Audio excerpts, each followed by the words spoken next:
नमस्कार. झालं का सगळ्यांचं जेवण? हे बघा, आज मी परीचा हेअर कट केलाय, बार्बी कट. तर आज बघा ज्ञानेश्वरीने बार्बी कट केलाय. केस खूप वाढले होते ना ज्ञानेश्वरीच्या डोक्याचे.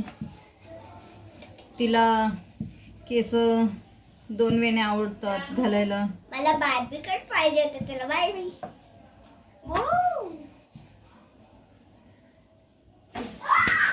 आज आमच्या घरी पालक पनीरचा बेत आहे. पालक पनीर बनवले आज. सगळ्यांचं जेवण झालं का? काय करतात सगळेजण?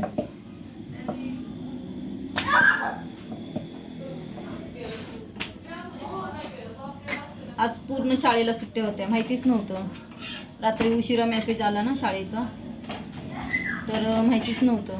सकाळी लवकर उठून ज्ञानेश्वरीला आवरलं वगैरे, मग शाळेमध्ये गेलो. शाळेमधनं मग बघितलं तर एवढ्या सकाळ सकाळ कोण मोबाईल बघतं का? नाही.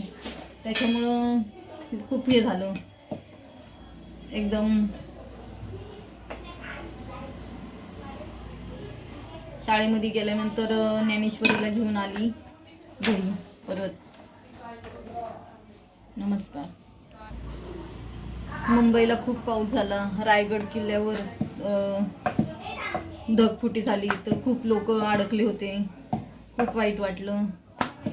खूप म्हणजे हे वाटलं नाही का. सगळेजण फिरायला गेले अचानकच, अचानक असं काय झालं एकदम.